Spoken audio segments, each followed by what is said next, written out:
Esse é um Ancapso e a gente vai falar sobre a entrevista que o Paulo Teixeira, que é o ministro do Desenvolvimento Agrário, falou que estão querendo criminalizar o MST, que a CPI não pode criminalizar o MST, porque o MST não tem nada a ver, não é um movimento criminoso e coisa e tal. Vamos entender esse assunto. Essa notícia foi sugerida por Henrique LD Rodrigues e várias outras pessoas.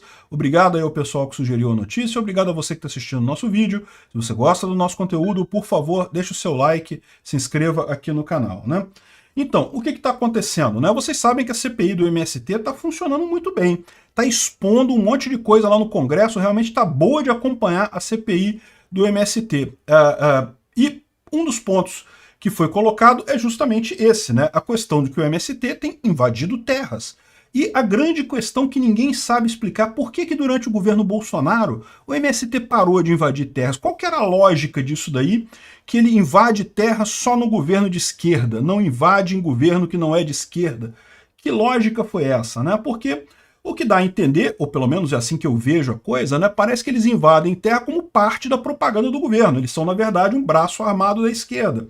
Enquanto eles não tinham a proteção da própria estrutura estatal, quando não tinha a proteção do próprio governo, eles evitavam fazer isso porque, afinal, no Brasil, invadir terra, teoricamente, ainda é um crime, né? A propriedade privada ainda é reconhecida aqui no Brasil com muitos poréns, como a gente vai ver daqui a pouco, mas ainda é reconhecido como um crime. Então, num governo de direita, num governo como o do Bolsonaro, o MST não se arriscava a fazer muito isso. Agora, no governo de esquerda, tá fazendo a festa com isso daí, né?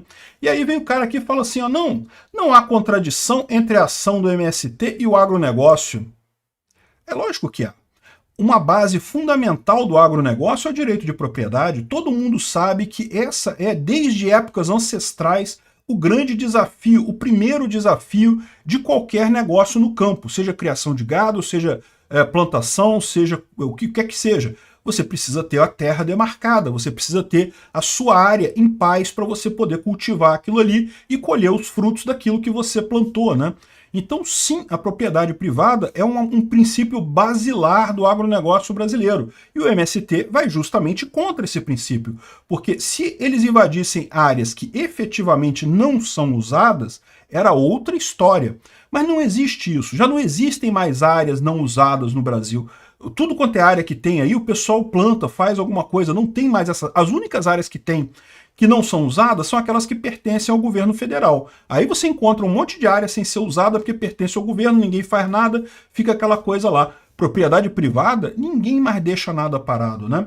Então, o problema é esse. O MST diz que ocupa terras improdutivas, mas na prática ele invade propriedades produtivas, invade terras que estão sendo usadas, né?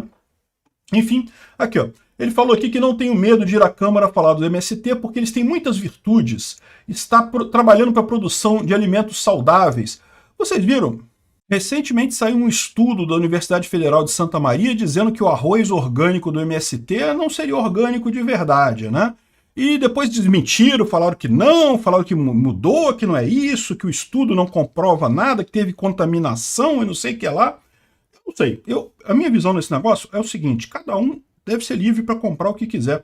Eu não compro produto orgânico, porque eu acho produto orgânico de qualidade inferior. Para mim tem que ter defensivo agrícola. Se não tiver defensivo agrícola, eu não compro. Então, mas cada um acha o que quiser, cada um compra o que quiser. Se você acha importante ter um tomate de pior qualidade só para dizer que ele é orgânico, seja feliz do seu jeito aí, né? Se você acha que o MST é uma entidade confiável, que a palavra deles basta para dizer que é orgânico e coisa e tal, que as entidades, as ONGs que eles contratam para fazer auditoria para dizer que é orgânico são todas isentas e todas perfeitamente válidas e nenhuma vai mentir para você. Se você acha tudo isso, compre o arroz do MST, não tem problema nenhum, acho que cada um decide isso daí. Vocês sabem a minha opinião, eu sou radicalmente contra esse negócio de inspeção de produto, cada um compra de quem confia, né? Enfim, teve essa polêmica toda se esses sistemas orgânicos do MST eram mesmo orgânicos, né? De qualquer forma, mesmo que fosse, é uma fração ridícula. O agronegócio brasileiro produz muito mais. Por quê? Porque a agricultura mecanizada produz muito mais, né? É o dilema que, por exemplo, eles têm lá na Índia. Vocês sabem que a Índia fez uma reforma agrária há várias décadas atrás, justamente na época que o MST queria fazer reforma agrária aqui no Brasil, e acabou com um problema enorme. Por quê? Porque lá na Índia agora o que você tem é um retalho de pequenas propriedades, você não tem grandes propriedades lá na Índia. E aí o que acontece? Para funcionar o agronegócio, para você ter uma produção alta nos níveis que você tem aqui no Brasil, você precisa de uma grande área contínua, né? E você não consegue isso lá, você não consegue ter coisa, porque sempre vai ter um agricultor que não vai aceitar fazer o aluguel da propriedade dele, ou a venda da propriedade dele, então você não consegue criar uma grande propriedade na Índia para usar a mecanização em larga escala. Resultado, a Índia tem um problema enorme com fazendas lá, com produção de alimentos, é um dos países que mais tem gente lá, é extremamente fértil o solo da Índia, e no entanto eles vivem com dificuldade de produzir alimento porque fizeram o que o MST queria fazer na década de 60, 70 aqui no Brasil, né? Felizmente não conseguiu. E aí agora eles continuam com isso, não, porque a gente faz arroz orgânico e coisa e tal.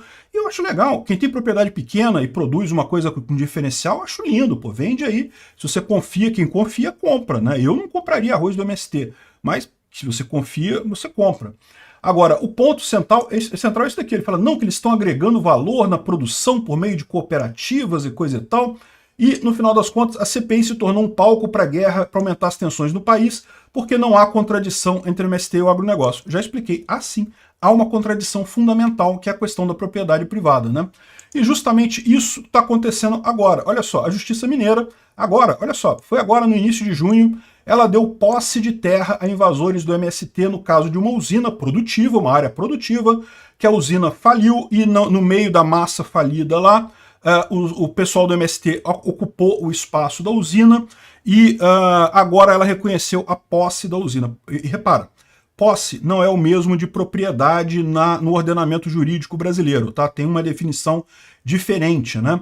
Mas, de qualquer forma, ela reconhecer a posse do MST é o primeiro passo para reconhecer o uso capião, porque se você tem a posse de um terreno por mais de X anos de idade, dependendo da situação, você consegue o uso capião daquele terreno. Então ela está reconhecendo a posse do pessoal do MST nessa área dessa usina lá em Minas Gerais. Já é uma relativização do direito de propriedade. A usina era dona de tudo ali, a usina faliu. Aquilo tudo foi para a massa falida da usina. Existem vários credores da usina. Aquele material todo ele deveria ser vendido para justamente pagar os credores. O que o pessoal fez? Invadiu e tomou a terra e a juíza achou lindo, né? Governo Lula. Pô, o pessoal votou no Lula. Olha que coisa. Então o pessoal deve querer, deve gostar desse negócio de relativizar a propriedade privada, né? O problema é esse tipo de coisa. Você começa agora a ter esse tipo de conflito. Enfim, isso é muito triste, tá? Isso pode gerar esse fantasma do MST renascendo agora no governo Lula, pode gerar uma perda de produtividade no agro brasileiro significativa. Eu espero que o Congresso mais à direita consiga limitar o dano desse tipo de gente. Obrigado por assistir o vídeo até o final. Além de curtir, compartilhar e se inscrever no canal, considere se tornar patrocinador com valores a partir de R$ 1,99. Clique no botão Seja Membro abaixo para saber as condições e vantagens de patrocinar o canal. Mais informações sobre o nosso projeto, visite nossos sites indicados na tela.